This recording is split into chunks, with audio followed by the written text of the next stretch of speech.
Yes, people, how's it going? Welcome back to Lily White Lane.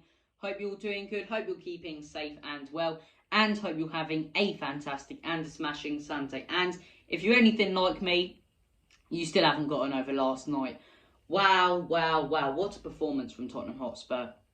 What an absolutely fantastic performance from Tottenham Hotspur. And I wanted to come on here on today's video and discuss the interviews after the game and the actual performance and how we outclassed Manchester City. Because I think in my post-match reaction, it was all well and good, but I was on cloud nine and I was too excited.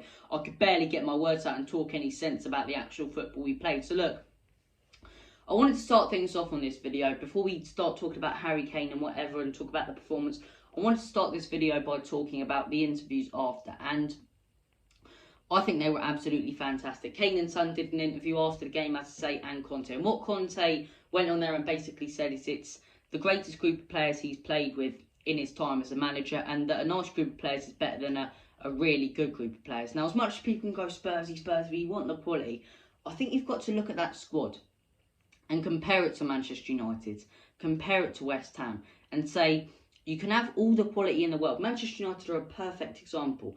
Probably the most quality out of any team when it comes to star power in players. The likes of Bruno Fernandes, Cristiano Ronaldo, Marcus Rashford, David De Gea, Rafael Varane. On paper, you'd say they should be league title challengers. But the reason they're not is because of that conflict in the dressing room. They don't have any togetherness, and it just doesn't seem like they have that real belief in themselves or are backing the project at Manchester United. Whereas, as much as, you know, the media want to try and create tension between Antonio Conte and Tottenham, and fans can be very negative, and I can be a part of that, it really does seem to me that this team, every single one of those players believes in Antonio Conte. Every single one of those players, no matter how good or how bad performances they can put in sometimes, believes in the project that Antonio Conte is trying to build at Tottenham, believes in one another, has one another's backs. And you saw it yesterday, you know, some of the tackles Romero and Dyer made, they were fist pumping and, you know, really going, come on.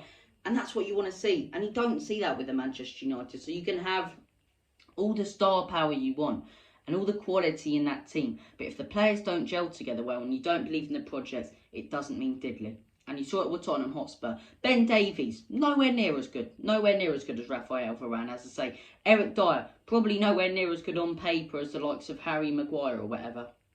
Or Eric Bailly. You know, Rodrigo Bentancur, on paper, nowhere near as good as Bruno Fernandes. But in real life, way better the last couple of weeks, even when we were losing games. Because what you can see in this Tottenham Hotspur team compared to that Manchester United team and compared to that West Ham team is real togetherness, real belief in one another to go and get the result. And it means so much more. And I do believe we have that belief in the team. The manager has that belief.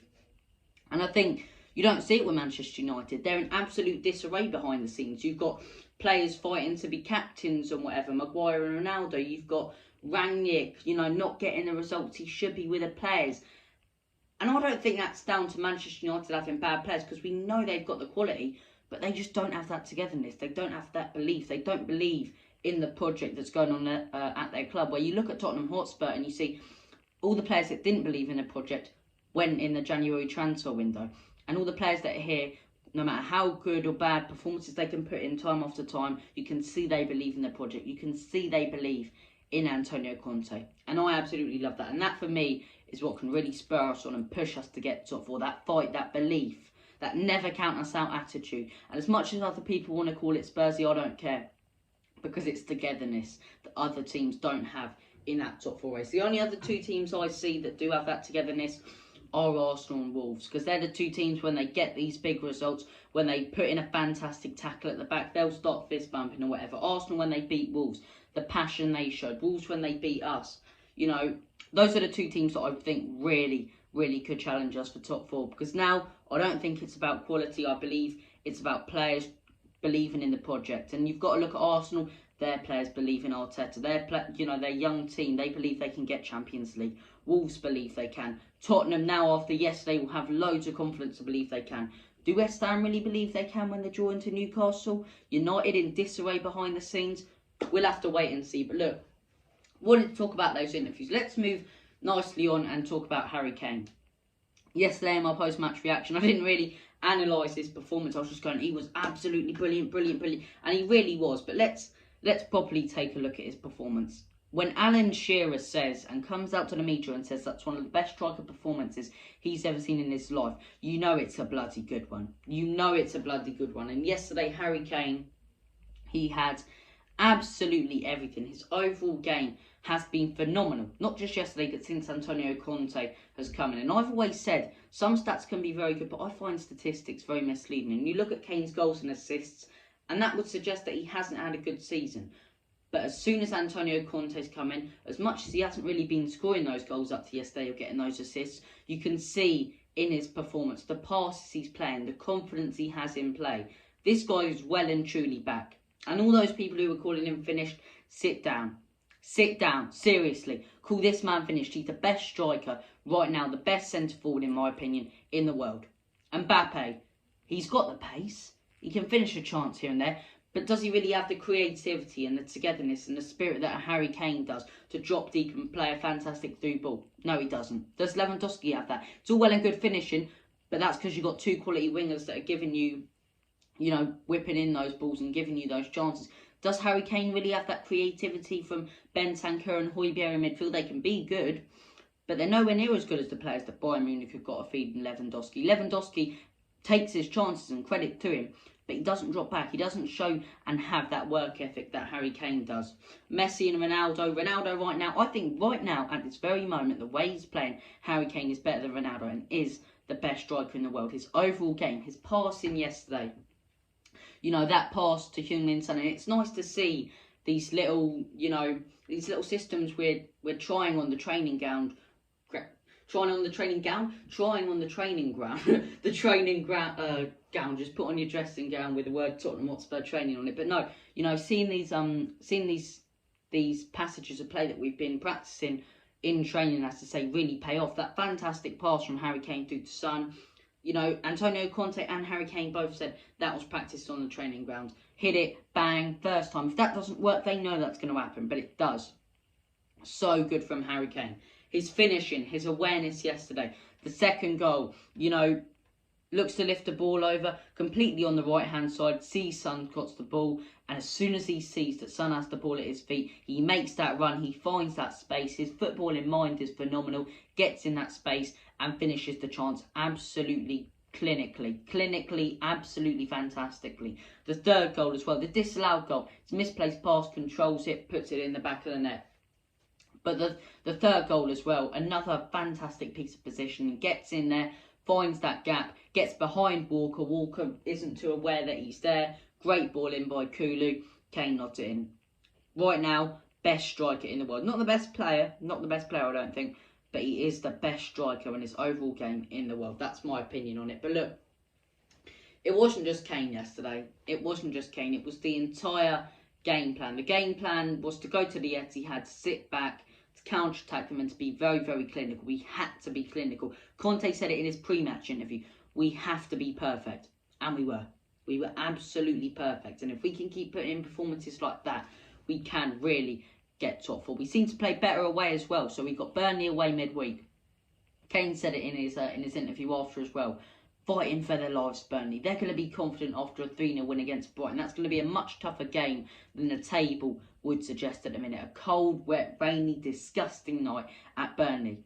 Can we grind out a result there? Then we've got Leeds away. Okay, Leeds might not be in the greatest form, but they could get something today at Manchester United. And we could walk into Ellen Road with their fans absolutely booming. Really, really cheering their team on. So look, two huge games coming up. But if we defend and we're as clinical as we were, you know, yesterday against Manchester City, we can go on and get a result. Our game plan completely paid off. We were perfect and every single player was phenomenal. And Pep Guardiola said it in his post-match interview. And it's as frustrating as it was at times to watch as a fan. We played so narrow. Probably the narrowest back three or back five or whatever, as we did transition between the two that I've seen in a long time. We didn't go out wide. And as much as during the game I was criticising it, I was like, why are we not going up to him? Why are we giving these lot the space to cross? Why are we giving, you know, the likes of Kevin De Bruyne the space to cross? When he did cross it in, we had so many more numbers than them in the box. We could easily clear it away. And we did it every single time after time again. They passed it about, they passed it wide. you know, backwards or whatever, try and make a pass forward. But every time they tried to whip in across, it was cleared away because we outnumbered them by playing narrow. As frustrating as it was to watch and as painful as it was, it really, really, truly works. So Conte, masterclass. The 2 goals, one was from a mistake, one was from a penalty. Nothing really to do with the defence there. The defence, phenomenal. Romero cleared every single ball that came, you know, to his feet. And that last-minute clearance from Sterling's, I believe, no, it was Bernardo Silva's cross, was fantastic. So look, absolutely phenomenal stuff from Spurs yesterday in defence. And what I love is that sort of Italian passion. And, you know, that's not being stereotypical. You see it in the Euro final when you see it with Italian teams. They value defending. You make a clearance, you go, yes, come on, value it like a goal. And that's what we did yesterday. That's what we did. Sessegnon and Royale blocking every single chance. They were brilliant yesterday. Absolutely brilliant. And I tell you as well, 2 unsung heroes, Bentancur and Højbjerg, who aren't getting mentioned enough when it does come to this game. Didn't get the ball much, and when they did, they didn't make much of it. But off the ball, they were phenomenal. Manchester City were forced to play it wide, and whipping across. And, you know, the way they were forced to do that was because they couldn't go down the middle. You had Eric Dyer and Christian Romero being very, very aggressive in the middle, and Bentancur and Højbjerg. Now, what we would do, Kevin De Bruyne would be outside the box or whatever, ready to make a shot. Højbjerg would get in front of him, Bentancur would get behind him. He'd be forced quickly to make a pass sideways or whatever, or we'd steal the ball off him. And if they did play it sideways, once again, whipping across, cleared away. It was a tactical masterclass from Antonio Conte. Phenomenal performances all round, and a fantastic day for Tottenham Hotspur. I do hope you have enjoyed my sort of tactical analysis, discussing the game the day after as well. You know, Harry Kane, probably the best striker in the world in my opinion right now. But look, thank you for watching this video. You guys have been absolutely wicked. Smash that subscribe button. Take care of yourselves. Have a smashing Sunday. Come on, you Spurs. In Conte we trust. ENIC out. But big time today and all. Come on, you Spurs.